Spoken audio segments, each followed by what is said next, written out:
Hello everyone, today will be starting our third chapter. अभी तक हम 2 चैप्टर कर चुके हैं, जिसके अंदर हमने सबसे पहले पढ़ा कि अकाउंट्स होती क्या है, it is a process, account एक साइंस है या आर्ट है, ये सब हमने पढ़ा।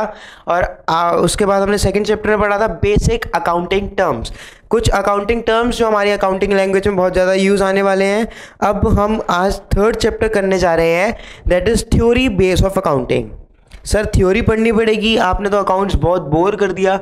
बच्चों थ्योरी आप लोगों को अभी इसलिए पढ़नी पड़ रही है क्योंकि कोई भी चीज़ आप लोगों को प्रैक्टिकली इम्प्लीमेंट करने से पहले उसका यूज़ वो है किस लिए, कहाँ से है, क्यों है, उसके लॉजिक सब कुछ आपको पढ़ना पड़ेगा, उसके एडवांटेजेस डिसएडवांटेजेस। आपके 4 चैप्टर जो है पहले I think yes only 4 chapters जो है आपके वो थ्योरी बेस्ड है। उसके बाद पूरा का पूरा प्रैक्टिकल है, बहुत ही ज़्यादा इंटरेस्टिंग है। Accounts is all time my favourite just because it's pure practical.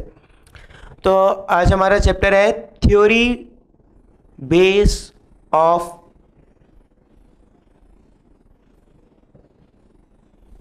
Accounting. आज हम इसका थ्योरी बेस करने जा रहे हैं। यहां पे लिखा हुआ है accounting standards and international financial reporting standards, accounting standards and IFRS, international financial reporting standards. Sir ये होते क्या है? बच्चों मैंने आपको बीच में एक बार AS का कहीं जिक्र करा था, तो अब मैं आप लोगों को आज AS का डीप में बता रहा हूँ, IFRS का डीप में बताऊँगा जितनी आप लोगों की ज़रूरत है। उसके बाद हम कुछ अकाउंटिंग प्रिंसिपल्स पे आएंगे and after those accounting principles will be widening up our chapter. मैं इसमें बिल्कुल भी डीप में नहीं जाने वाला। अकाउंटिंग प्रिंसिपल्स मैं आप लोगों को अच्छे से कराऊंगा, एजम्पशंस कराऊंगा, लेकिन मीनिंग अकाउंटिंग स्टैंडर्ड्स की जो नेचर है, ऑब्जेक्टिव है, वो हम बहुत जल्दी करेंगे। ये आप लोगों के लिए बिल्कुल भी इंपॉर्टेंट नहीं है, बट इसका जो बेस है, जो हमारी अकाउंटिंग का बेस है, वो कहाँ से है? अकाउंटिंग स्टैंडर्ड से। इसके बाद IFRS है, वो क्या है मैं आपको बताऊंगा। और बहुत ही इजी है, गैप है, जनरली एक्सेप्टेड अकाउंटिंग प्रिंसिपल्स, कहीं भी अगर आप जाएं तो वो यूज़ आते हैं। So I will be let's start our chapter. मैं टॉपिक का नाम मिटा दूं? चलो लिख के रहने देता हूँ, आज हमें ज़्यादा ज़रूरत नहीं पड़ने वाली है, आई थिंक सो। एंड ये अराउंड 1 या 1.5 लेक्चर में आपका पूरा चैप्टर ख़त्म हो जाएगा। So AS that means accounting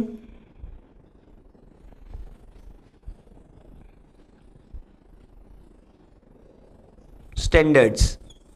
बच्चों what do you mean by standards? Standard एक जनरली प्रिंसिपल्स होते हैं, एक जनरल रूल्स होते हैं, रेगुलेशंस होते हैं जो कंडक्ट करते हैं किसको? अगर वो अकाउंटिंग स्टैंडर्ड्स हैं तो वो पूरी की पूरी अकाउंटिंग को कंडक्ट करते हैं, उन्हें चलाना कैसे है ये बताते हैं। That means accounting standards which conduct our accounting.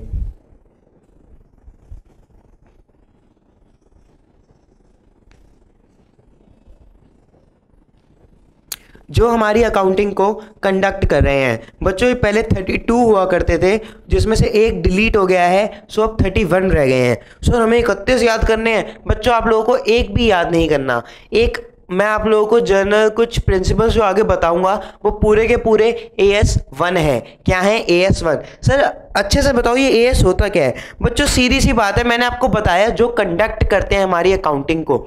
हमने देखा कि ये डेबिट होना है, ये क्रेडिट होना है। क्यों होना है? हमारे अकाउंटिंग स्टैंडर्ड्स में लिखा है। सर अकाउंटिंग स्टैंडर्ड्स में लिखा है, इसका मतलब बच्चों सीधी सी बात है, मैंने आपको कह दिया कि अगर आपको कोई बहुत बड़ा अनएक्सपेक्टेड लॉस होता है, मान लीजिए आपको 500 करोड़ का अनएक्सपेक्टेड लॉस हो गया। सर कुछ ज़्यादा हो गया, कोई नहीं बच्चों, हम सिर्फ एग्जांपल ले रहे हैं। कभी ना कभी हमारा भी टाइम ऐसा आएगा कि 500 करोड़ का लॉस होगा और हमें कोई फ़र्क नहीं पड़ेगा। सो एक मेरे को अनएक्सपेक्टेड लॉस हो गया 500 करोड़ का। मैंने आपको कहा कि इसका प्रॉपर डिस्क्लोज करो। सर डिस्क्लोज करना मतलब लोगों को बताना। हाँ जी बच्चों, डिस्क्लोज करना, दैट वो जो और लोग करते हैं उन्हें हम एक्सपोज कहते हैं। जो हम अगर कोई गलत काम कर रहे हो, गलत काम भी ना कर रहे हो, सही काम कर रहे हो, लेकिन हमारी पोल पट्टी कोई और खोले तो वो एक्सपोजर होता है, लेकिन हम खुद बताएं तो वो डिस्क्लोजर होता है। हमने डिस्क्लोज करा। मैंने कहा आप ये सब अपने डिस्क्लोज करना जब आप बैलेंस शीट बनाओगे ना, तो बैलेंस शीट के नीचे ना हम बनाते हैं नोट्स टू अकाउंट्स। उस नोट्स टू अकाउंट्स में आपने क्या करना है, डिस्क्लोज करना है। बच्चों एक जो हमारे एक समझदार भैया थे, बहुत, राजू भैया बहुत समझदार थे, वो आए, कहते आपने कहा है डिस्क्लोज करना है। मैंने कहा हाँ जी सर, डिस्क्लोज तो जरूर करना है। कहते मैं तो नहीं कर रहा। मैंने कहा नहीं कर रहे आप, क्यों नहीं कर रहे? कहते नहीं मेरा मन नहीं है। मैंने कहा देखो कंपनीज एक्ट ने भी कह रखा है, इन सब ने भी कह रखा है। कहता है इन सब के कहने से क्या होता है? बच्चों दैट इज द पॉइंट। हमने जब कह दिया, आपसे जनरली बात कर ली कि आपको डिस्क्लोज करना है, तो हम एएस में वो बात क्यों डाल रहे हैं? बच्चों अगर मैंने कह दिया तो आप क्या मेरी सारी बात मानोगे? हाँ सर मानोगे। क्यों? क्योंकि सर आपके पास अथॉरिटी है, आप हमारे टीचर हो। लेकिन अगर कोई गली में चलता हुआ, ऐसी रास्ते पे कोई भी चलता हुआ बंदा आपको कहे कि नहीं आपको ऐसे नहीं ऐसे लिखना चाहिए, ये डेबिट नहीं ये क्रेडिट होगा, क्या आप उसकी बात मानोगे? नहीं सर, उसके पास तो कोई अथॉरिटी नहीं है। दैट इज द पॉइंट बच्चों। डिस्क्लोजर मैंने कह दिया कि आपको प्रॉपर करना है, लेकिन आपको वो कंपलसरी कौन कर रहा है? सो दैट आपके जो अकाउंटिंग है, जो आप कर रहे हो, जो मैं कर रहा हूँ, जो बाकी लोग कर रहे हैं, सारे एक सिमिलर वे में रहे। तो उसके लिए हमें इस चीज को कंपलसरी करना पड़ेगा। और वो कंपलसरी किसने करी है? एएस ने। हमें सारी एएस की बात माननी पड़ेगी। सर एएस की बात ना माने तो बच्चों मैंने आपको बताया था, जैसे कि अगर आप कंपनीज हो तो आपके ऊपर कंपनीज एक्ट लगता है। अगर आप कंपनीज एक्ट की बात ना मानो तो आपको जेल तक हो सकती है, फाइन लग सकता है, आपकी कंपनी बंद तक हो सकती है।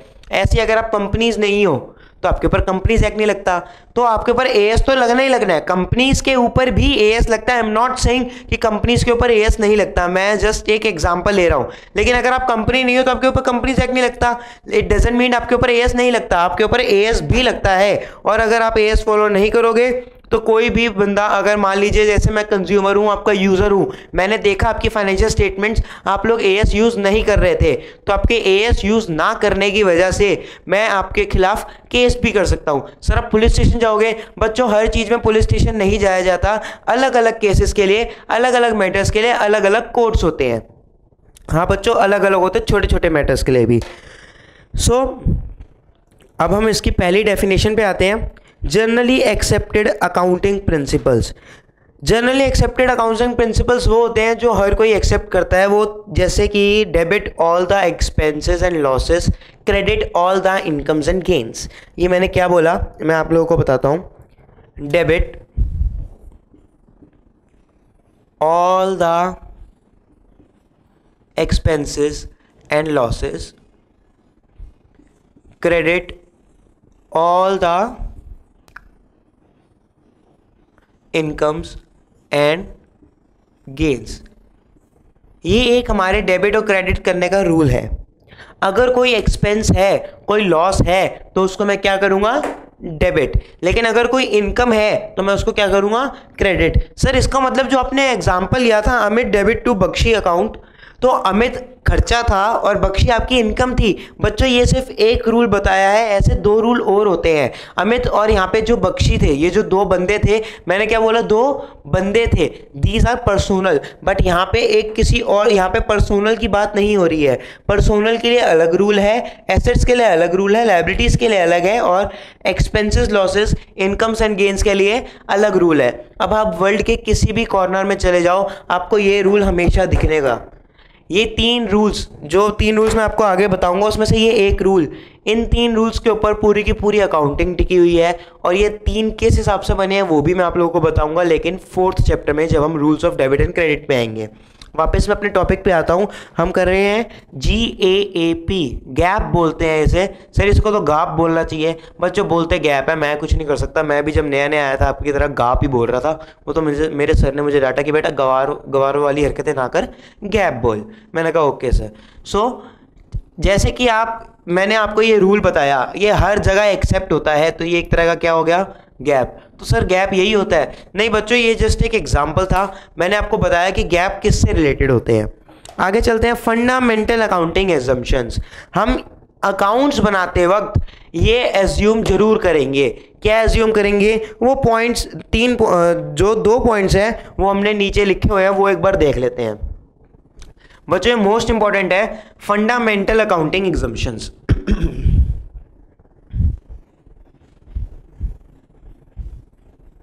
आप लोगों को मैंने एएस के बारे में बताया, आईएफआरएस के बारे में भी वो हम लास्ट में कवर करेंगे, क्योंकि वो आपकी क्या, वो तो कभी अभी तक मेरे टॉपिक से भी रिलेटेड नहीं है।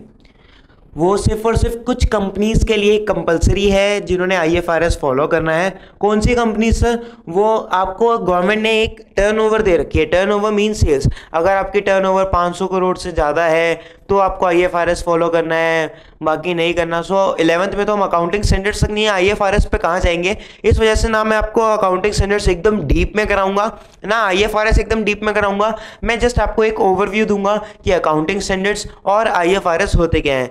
बट आईएफआरएस आजकल हॉट में है, सो हॉट दैट मीन्स बहुत ज़्यादा चर्चा में है। तो आईएफआरएस में हम थोड़े थ्योरी पे जोर मारेंगे, क्योंकि अगर गलती से क्वेश्चन आ भी जाए तो हम आराम से आंसर दे सकें सेम एज एएस। बट जो अकाउंटिंग फंडामेंटल प्रिंसिपल्स हैं, फंडामेंटल अजम्पशंस हैं, वो हर बार आती ही आती हैं। आप कुछ भी कर लीजिए, आपके 11th-12th के टीचर्स को कुछ देना हो चाहे ना देना हो, लेकिन आपके फर्स्ट चैप्टर, आपके फर्स्ट एग्जाम जिसमें वो थ्योरी डालती हैं, उसमें ये डालेंगी ही डालेंगी। सो अब मैं आ रहा हूँ अकाउंटिंग एजम्पशंस पर।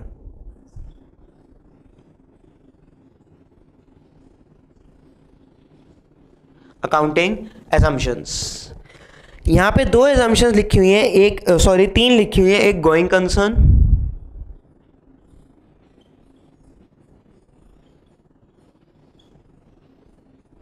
दूसरी है accrual and then consistency.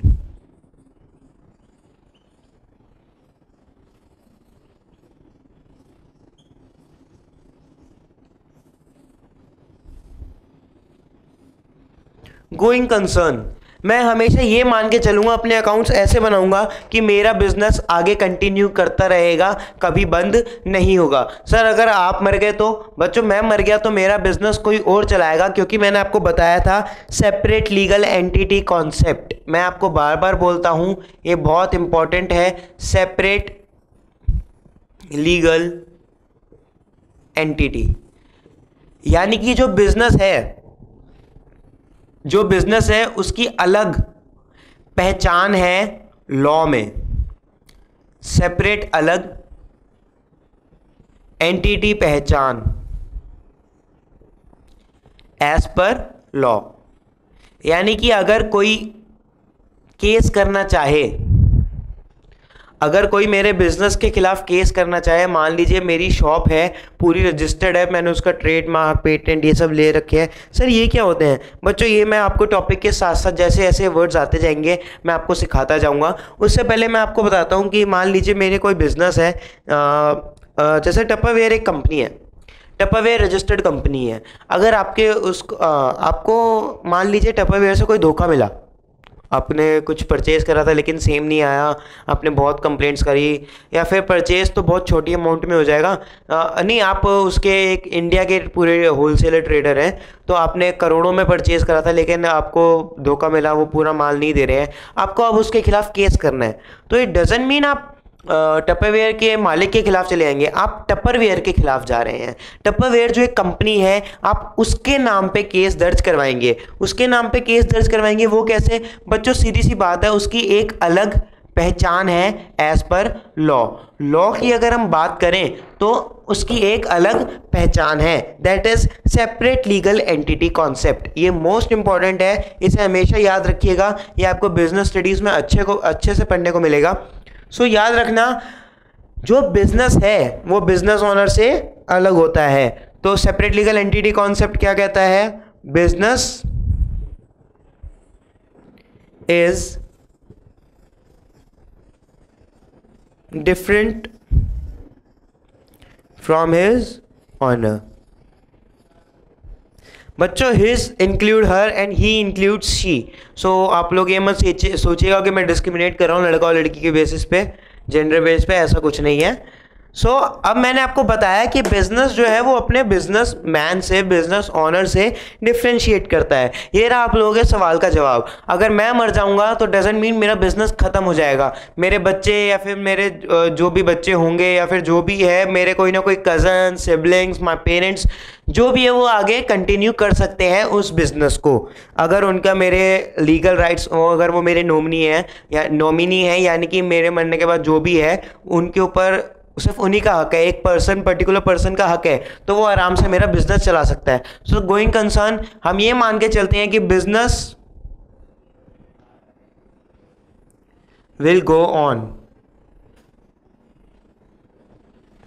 Honour may come and go. Sir इसका कोई प्रैक्टिकल एग्जांपल? बच्चों गूगल बहुत ज़्यादा चल रहा है आजकल। गूगल का सीईओ कौन बना है? सुंदर पिचाई।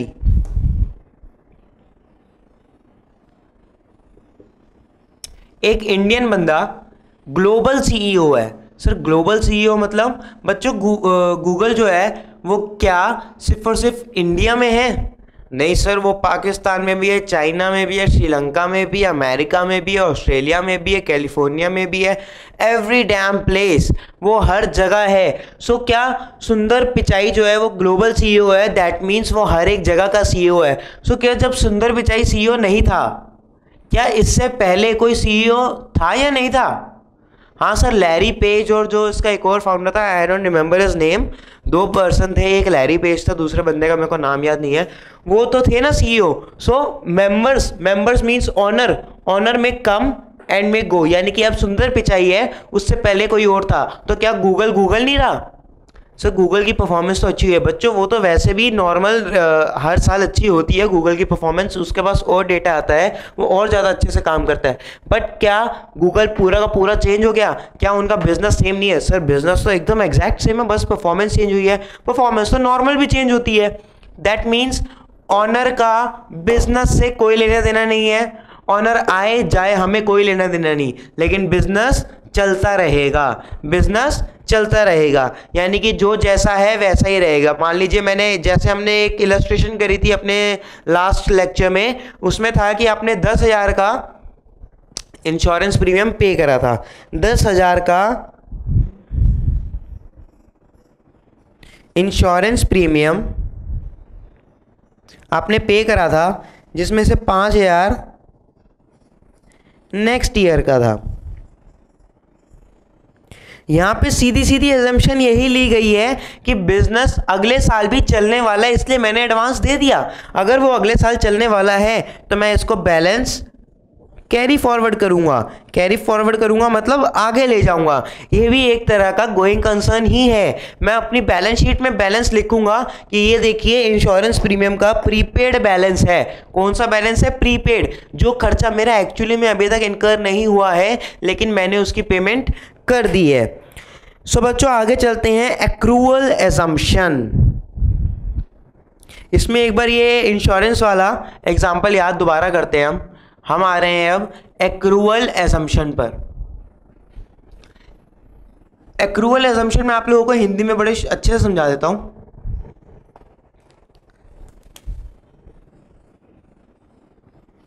जिस साल का है उसी साल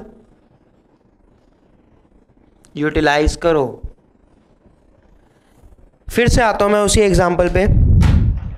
इंश्योरेंस प्रीमियम कितना था? 10,000। अगले साल का कितना था? 5,000। तो हमने अपने करंट ईयर के, ये तो नेक्स्ट ईयर का है, तो करंट ईयर जो ईयर चल रहा है या फिर जिसके हम अकाउंट्स बना रहे हैं, उस करंट ईयर के खर्चे में कितना डाला था? सर ऑब्वियसली 5,000 डाला, क्योंकि 5,000 तो अगले साल का खर्चा है। बच्चों ये एक्रूअल है, यस दिस इज एक्रूअल, यानी कि जिस साल का था मैंने उसी साल डाला। डाला नहीं डाला? अभी 5,000 का अगले साल के लिए है तो मैं अगले साल के लिए इसको क्या करूंगा? कैरी फॉरवर्ड कर दूंगा। That is the point, that is the only point. This is called accrual basis, this is called accrual assumption. हम ये कैश बेसिस पे नहीं चलेंगे। जो मेरी मम्मी एक पैड बनाती थी ना, धोबी को 500 दिए, अमित को 1000 दिए, हम उस कैश बेसिस पे नहीं चलेंगे कि हमने इतना कैश पे करा, वो कैश अब चाहे मेरा इस साल का है या अगले साल का है या किसी भी टास्क का है। And the next is consistency. हम कंसिस्टेंट रहेंगे, हम कंसिस्टेंट रहेंगे यानी कि हमारे अंदर ज़्यादा वेरिएशंस नहीं रहेंगी। Be consistent.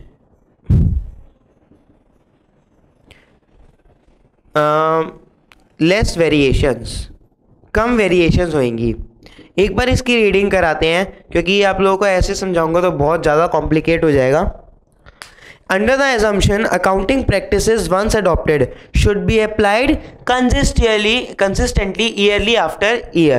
यानी कि मैंने आपको बताया हम कंसिस्टेंट रहेंगे, जो हमने एक बार प्रोसीजर फॉलो करा वही हम ईयर बाय ईयर फॉलो करते रहेंगे। They may be changed under following 3 conditions। अगर ये 3 कंडीशन सेटिस्फाई होती हैं तो ही हम उन्हें चेंज करेंगे।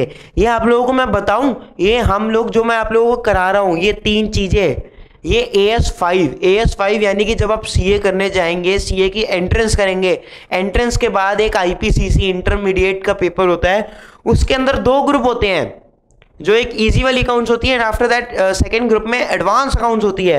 ये आपको एडवांस अकाउंट्स में पढ़ने को मिलेगा। दैट्स वाई CA भी इजी है अगर आप लोग अच्छे से समझे। सिर्फ 3 पॉइंट्स हैं, आप लोगों को बड़ी जल्दी समझ आएंगे। देखना, एक तो होगा लीगल चेंज। हाँ जी, law requires the change, law requires the change. Better presentation भी होगा एक, it will result in more fair presentation, लिखा है ना, सो मैं यहां पे लिख सकता हूं बेटर। आऊंगा बच्चों, इस पे भी आऊंगा, पहले एक बार आपको ओवरव्यू दे दूं। And the third one is accounting standards requires the change. एक तरह से लीगल चेंज हो गया।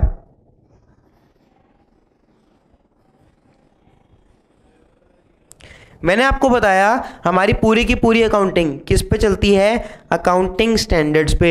अगर उन्होंने कह दिया कि चेंज करो, जो आप इतने सालों से करते आ रहे थे अब वो नहीं करना, अब आप चेंज करो, तो जो मैं कंसिस्टेंट था, जो मैं इतने सालों से करते आ रहा था, वो अब क्या करूंगा, चेंज कर दूंगा।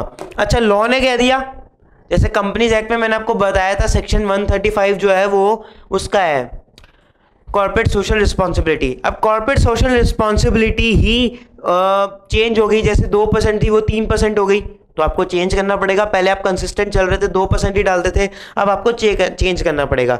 या फिर बेटर प्रेजेंटेशन, मान लीजिए पहले आप कुछ चीज़ें ऐसी थी जिनका डिस्क्लोजर नहीं देते थे, बहुत छोटी छोटी चीज़ें थी क्योंकि वो इररेलेवेंट थी, लेकिन अगर आप उन सबको इकट्ठा कर दो तो वो एक रेलिवेंट मैटर बनता है, वो बहुत बढ़िया मैटर बनता है जिसको आपको डिस्क्लोज करना चाहिए। तो अब मैंने ये अपनी अकाउंटिंग पॉलिसी चेंज कर दी, मैंने पॉलिसी मतलब मेरा जो काम करने का तरीका है वो चेंज कर दिया। क्यों? क्योंकि उससे मेरा क्या है, बेटर प्रेजेंटेशन हो रही है। सर बेटर प्रेजेंटेशन कैसे? मैंने अभी आपको बोला, जब मैं उन सबको इकट्ठा कर दूं तो वो रेलिवेंट मैटर बन रहा है। पहले मैं अलग अलग दिखाता था, इस वजह से उन्हें डिस्क्लोज नहीं करता था। अब मैंने कहा कि अगर मैं इकट्ठा कर दूं तो बढ़िया मैटर बन रहा है, इसको मेरे को डिस्क्लोज करना चाहिए। तो क्या एक बेटर प्रेजेंटेशन हुई? हाँ सर, ये भी बेटर प्रेजेंटेशन हुई। ये 3 एजम्पशंस हैं जो आपको अकाउंटिंग करते वक्त ध्यान रखनी है। आपको ये मान के चलना है कि आपका बिजनेस हमेशा चलेगा, जिस साल का खर्चा है या जिस साल की इनकम है वो उसी साल से रिलेट करेंगे। कंसिस्टेंसी, हमने जैसे पिछले साल काम करा था वैसे हम अगले साल करेंगे, उसके अगले साल, उसके अगले साल, उसके अगले साल, और हमेशा वैसे ही काम करेंगे। ठीक है बच्चों, आपको अकाउंटिंग एग्जम्पशंस भी यहाँ खत्म होती हैं। मैं आपको बता रहा हूँ ये चैप्टर बहुत छोटा सा है, बहुत इजी है, बहुत ही इंटरेस्टिंग है। आपको इसमें पता चलेगा कि हम अकाउंटिंग करते किस बेस पर है। ठीक है बच्चों, आगे जितने भी अकाउंटिंग एग्जम्पशंस अगर इसके अलावा कोई यहाँ पे हमारे कोर्स में गिवन है तो वो मैं आपको अच्छे से कराऊंगा। अगर सेम है तो हम उसकी सिर्फ रीडिंग करेंगे, क्योंकि मैं आपको समझा चुका हूँ ये चीज़। मेरे को थ्योरी बहुत बोरिंग लगती है, I know you are also getting bored, but एक चैप्टर और है इसके बाद, उसके बाद हम चालू करेंगे अकाउंटिंग इक्वेशन, हमारा पहला प्रैक्टिकल चैप्टर। बहुत इजी है, बहुत मज़ा आएगा। अकाउंटिंग स्टैंडर्ड्स मैंने आपको बताया आर रिटन पॉलिसी डॉक्यूमेंट्स, एक वो डॉक्यूमेंट्स जिन पे हमारी पॉलिसी गिवन होती हैं, जो बताते हैं कि हमें काम कैसे करना है। Covering the aspects of recognition, measurement, treatment, presentation, disclosure of accounting transaction in the financial statements. Financial statements में ये सब चीज़ें वो रेगुलेट करते हैं। क्या क्या? रिकॉग्निशन, रिकॉग्नाइज करना, आइडेंटिफाई करना, मेजरमेंट, उनकी वैल्यूएशन करना, ट्रीटमेंट यानी कि रिकॉर्ड कैसे करना है, क्लासीफाई कैसे करना है, समराइज कैसे करना है, and then presentation and disclosure, यानी कि जो हम यूज़र्स के लिए कम्युनिकेट करते हैं वो यूज़र्स को कैसे हम प्रेजेंट करेंगे, उसको कहाँ डिस्क्लोज करना है, क्या चीज़ डिस्क्लोज नहीं करनी, ये सब हमें कौन बताता है? Accounting standards. अकाउंटिंग स्टैंडर्ड्स क्यों सर? ये तो आप भी बता रहे हो बच्चों, मेरे बताने से आपका कंपलसरी नहीं बन जाता। It's okay that I am your teacher कि मैंने आपको बताया ऐसे ऐसे करना है, लेकिन अगर मैं आप लोग मेरे हिसाब से नहीं चलोगे सो इट डजेंट मीन मैं आप लोगों के ऊपर केस कर दूंगा कि मेरे हिसाब से नहीं चल रहे। लेकिन अगर आप अकाउंटिंग स्टैंडर्ड्स के हिसाब से नहीं चल रहे तो गवर्नमेंट आपके खिलाफ केस कर सकती है। IFRS, International Financial Reporting Standards, are a set of accounting standards issued by IASB based on sound and clearly stated principles. इसमें मैं लास्ट में आऊँगा, मैं अभी आपको कुछ नहीं बता रहा IFRS के बारे में। Meaning and nature of accounting principles.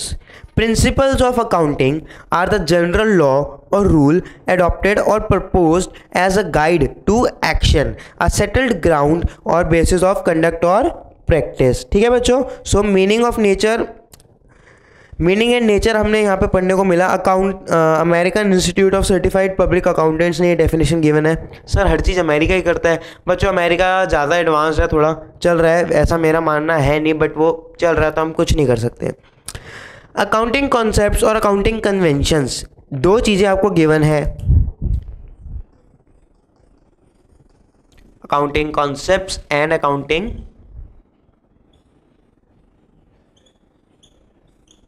conventions.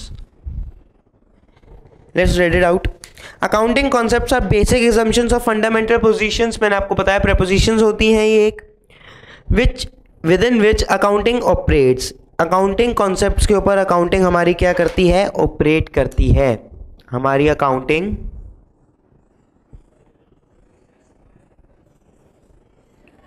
operate करती है, हमारी अकाउंटिंग ऑपरेट करती है। They are generally accepted accounting rules based on which transaction are recorded and financial statements are prepare. इसकी वजह से हमारी अकाउंटिंग ऑपरेट करती है, यानी कि हमारा पूरा का पूरा प्रोसेस, जो अकाउंटिंग प्रोसेस है वो फॉलो होता है। फॉलो होता है किस पे? जनरली एक्सेप्टेड अकाउंटिंग प्रिंसिपल और यू कैन से रूल्स पर।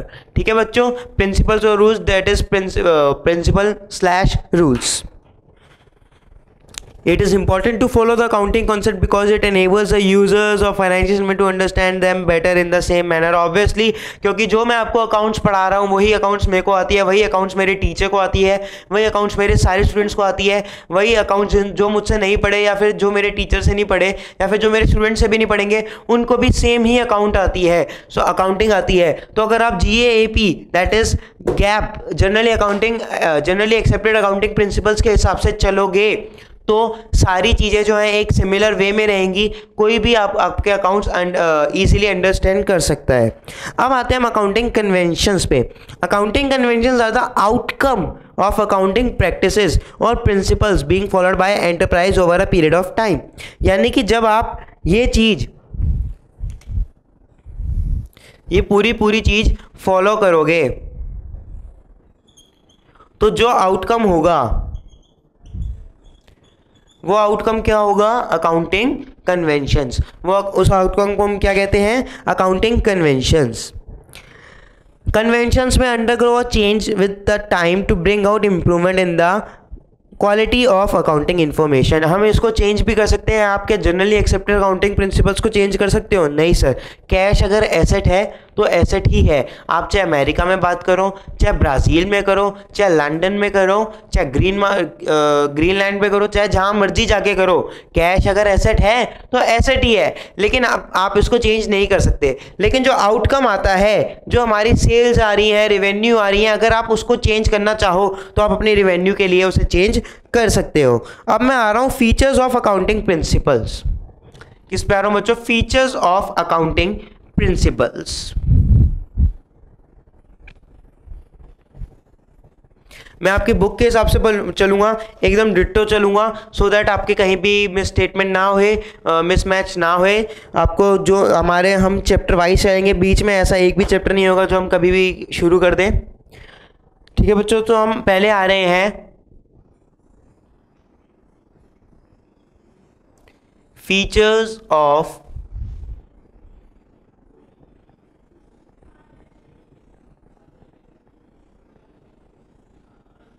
अकाउंटिंग प्रिंसिपल्स हम फॉलो तो कर रहे हैं, लेकिन उनकी कुछ ना कुछ खासियत होगी तभी हम उनको फॉलो कर रहे हैं। ऐसी क्या खासियत है देखते हैं।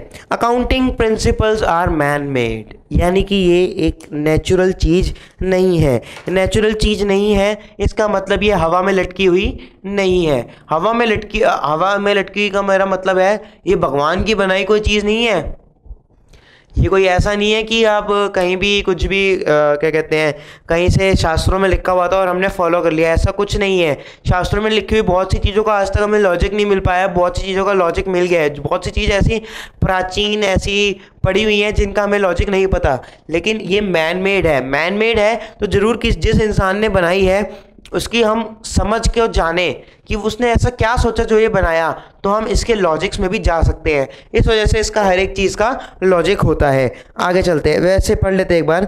Accounting principles are man made and therefore they do not stand the scrutiny like principles of natural science. कुछ नेचुरल साइंस है कि हम ऑक्सीजन अंदर इनटेक करते हैं, कार्बन डाइऑक्साइड छोड़ते हैं। क्यों इनटेक करते हैं, ऑक्सीजन ही क्यों करते हैं सर? इनटेक तो हम सारी गैसेस करते हैं बच्चों, आप इनटेक सारी गैसेस करते हो, बट हमारे लंग्स के लिए, हमारे ब्लड के लिए ऑक्सीजन ही अच्छी क्यों है सर? हमारे ब्लड का सर्कुलेशन ऐसा क्यों है? That is the point. हमें कुछ नेचुरल साइंस ऐसी है जिसका हमें आज तक रीज़न नहीं पता चला और ना ही कभी पता लग सकता है। लेकिन अगर कोई चीज़ मैन मेड है, जरूर अगर किसी इंसान ने बनाई है तो जरूर उसका कुछ ना कुछ लॉजिक जरूर रहा होगा। They are the best possible suggestion based on practical experiences. ये किसके ऊपर होते हैं? प्रैक्टिकल एक्सपीरियंस पे होते हैं। क्योंकि आपने देखा होगा जो हमारे एएस में चेंजेस आते हैं, मैं आप लोगों को बताऊं, जितने भी हमारे एएस में चेंजेस आते हैं, एएस मतलब अकाउंटिंग स्टैंडर्ड, सर इनके अंदर चेंजेस भी आते हैं। बच्चों अभी हमने पढ़ा था ना कंसिस्टेंसी में से एक पॉइंट ये भी था, चेंज इन अकाउंटिंग स्टैंडर्ड्स। अगर अकाउंटिंग स्टैंडर्ड ही चेंज हो जाए तो आपको अपनी पॉलिसी भी चेंज करनी पड़ेगी। That is mandatory means compulsory. So अगर अकाउंटिंग स्टैंडर्ड ही चेंज हो जाए, वो कब चेंज होते हैं? सिर्फ और सिर्फ तब एक्सपीरियंस से। आप लोग जब बड़े लेवल पे जाएंगे तब बड़े लेवल की पढ़ाई पे जाएंगे, नॉट जॉब। मैं यहाँ पे आपकी जॉब की बात नहीं कर रहा हूँ। जब आप लोग पढ़ाई के बड़े लेवल पे जाएंगे तो आपको पता चलेगा काफ़ी ऐसी केसेस हुए हैं, काफ़ी ऐसे बंदों ने केसेस करे हैं जिनकी वजह से हमारी पूरी की पूरी अकाउंटिंग हिल चुकी थी, हमारी पूरी वर्ल्ड इंडिया की इकनॉमी तक हिल गई थी। सो उनकी वजह से काफ़ी सारे पॉलिसीज़ में, रूल्स में, रेगुलेशंस में, लॉज में चेंज आए।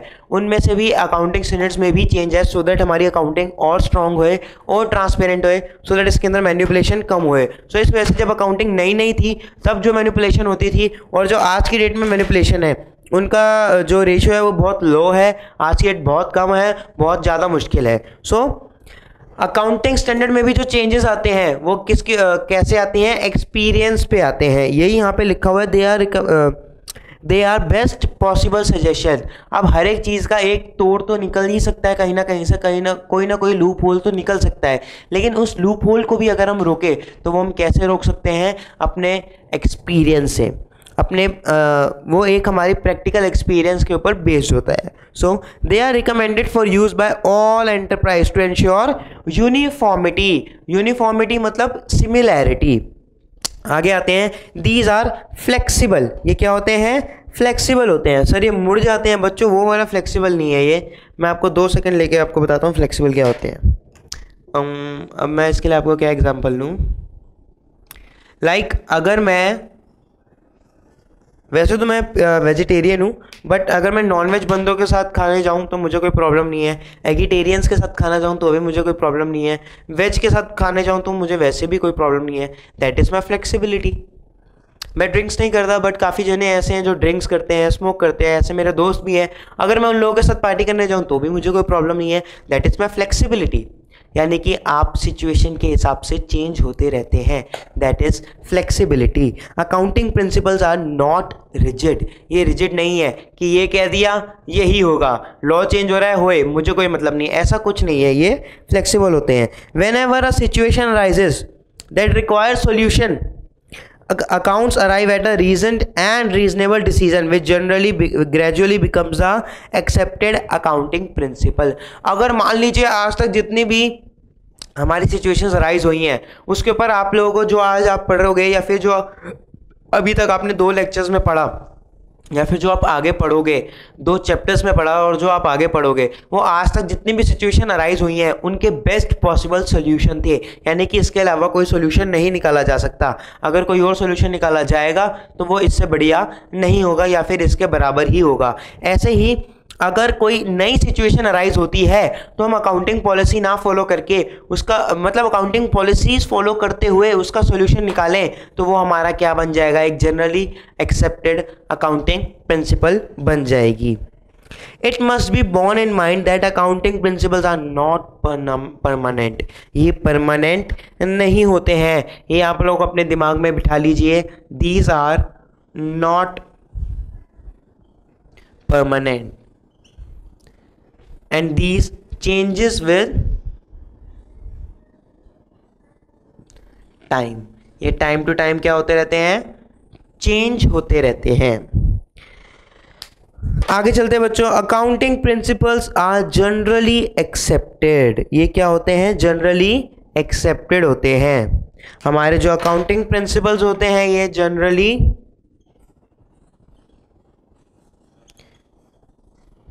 सर ये बार बार जनरली क्यों लिखा हुआ है, क्या इसके यहाँ की जगह ग्लोबल नहीं होना चाहिए था? बच्चों ग्लोबल नहीं होना चाहिए था, जनरली मतलब सेम सिचुएशंस में बेस्ट पॉसिबल सॉल्यूशन ये है, आप भी ये फॉलो कीजिए। आपको अच्छा लगा, ये एक्सेप्ट करिए, आपकी कंट्री ने एक्सेप्ट करा, आपकी पॉलिसीज़ ने, लॉज ने एक्सेप्ट करा, okay then you can follow it. This is generally accepted accounting principal.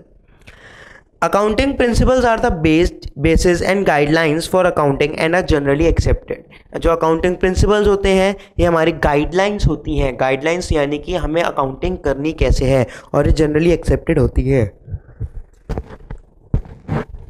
The general acceptance of an accounting principle usually depends on how it meets 3 criteria। जो accepted accounting principal जो होते हैं वो हम generally कैसे accept करते हैं, हम देखते हैं कि वो 3 चीज़ें किस वे में फॉलो कर रही है। 3 चीज़ें कौन सी? रेलिवेंस, मैंने आपको बताया, रेलिवेंस मतलब वो रेलिवेंट करता हो, वो मायने रखता हो। Principles are relevant if they result in information that is useful to the users of accounting information। Accounting information के यूजर्स को अगर वो यूजफुल है तब वो रेलिवेंट है। वो मैं आपको बहुत ईजी सा एग्जांपल देता हूँ। आप लोग फेसबुक पे तो सारे होंगे, मैं भी हूँ, आप लोग मेरे को फेसबुक पे भी फॉलो कीजिए। मैं अभी थोड़े टाइम में आपको अपना नंबर तो आप लोगों के पास मेरा होगा, मैं अपनी आईडी भी आपको दूंगा so that you can contact me whenever you want. Relevance मैं आपको बताता हूँ। फेसबुक पे आप लोग सब होंगे, फेसबुक पे अगर मान लीजिए आपने कोई सेटिंग्स में जाके आपने कुछ फीडबैक दिया या फिर आपने कुछ फेसबुक की ऑफिस हेल्प ली, उस ऑफिस हेल्प में लास्ट में आपको ये पूछा ही जाता है, फेसबुक पे क्या हर साइड पे पूछा जाता है, इस इंफॉर्मेशन प्रोवाइडेड वॉज यूजफुल और नॉट। कई जगह लिखा होता है रेलिवेंट और नॉट। तो अगर आपके लिए रेलिवेंट ही नहीं है तो उसका कुछ फ़ायदा है नहीं। सर हम जब बाहर वालों से कम्युनिकेट कर रहे हैं, बाहर वालों को कम्युनिकेट तो हम कर रहे हैं लेकिन बाहर वालों को वो चीज़ चाहिए ही नहीं, तो हम कम्युनिकेट ही क्यों करें, हम फालतू में अपना पैसा क्यों खर्चें? बच्चों that is the point. Relevance means जिससे आप कम्युनिकेट कर रहे हो वो उसके लिए फ़ायदेमंद हो, उसके लिए यूजफुल हो। Objective, accounting principles are objective if they are not influenced by the personal bias of the person preparing the accounting information. Objective का मतलब होता है नो डिस्क्रिमिनेशन, यानी कि नो मैनिपुलेशन, यानी कि पर्सनल बायस में नहीं होती, फ्री फ्रॉम एवरी कंसेंट। यह आप लोगों को आगे जाके ऑडिट में भी पढ़ने को मिलेगा। सर ऑडिट क्या होता है, मैं बीच में कभी हम जब चैप्टर्स कर रहे होंगे अच्छे से तब आपको बताऊंगा। ऑब्जेक्टिव मतलब जो बायसमेंट होती है वो नहीं होगी। बायसमेंट मतलब एक तरफ झुकाव, आपका एक तरफ फ़ायदे की तरफ झुकाव नहीं होगा, आप न्यूट्रल रहेंगे। That means being neutral, being human नहीं, बीइंग न्यूट्रल। आपको कोई फ़र्क नहीं पड़ता कि आपको इस बात से घाटा हो रहा है या फ़ायदा हो रहा है, आप उसे प्रॉपरली डिस्क्लोज करेंगे ही करेंगे। मैं सोच रहा हूँ आपको आज के 3 एग्जाम्पशन, हमने गोइंग कंसर्न एग्जाम्पशन पढ़ ली, कंसिस्टेंसी एग्जाम्पशन भी पढ़ ली, एक्रूअल एग्जाम्पशन भी पढ़ ली। अकाउंटिंग प्रिंसिपल्स आज हम कर ही लेते हैं, उसके बाद हमारा एएस का मीनिंग रह जाएगा, नेचर रह जाएगा, एंड देन IFRS, बस फिर आपका चैप्टर ख़त्म। सो ठीक है, लेट्स ओवर दिस क्लास। अब मैं आपको नेक्स्ट क्लास में मिलूँगा। आज की क्लास थोड़ी बोरिंग हुई और बहुत छोटी भी हुई बच्चों, बस 1-2 चैप्टर्स और रहते हैं, उसके बाद प्रैक्टिकल्स आएंगे and those will be very very very interesting. और आपको पता चलेगा कि जो आपको आज की क्लास बोरिंग लग रही है, जिसमें आप लोगों ने अच्छे से ध्यान नहीं दिया, वो बहुत ज़्यादा इंपॉर्टेंट है। So please concentrate and we will be meeting in next class. Thank you all, शब्बा खैर, मिलते हैं नेक्स्ट क्लास में।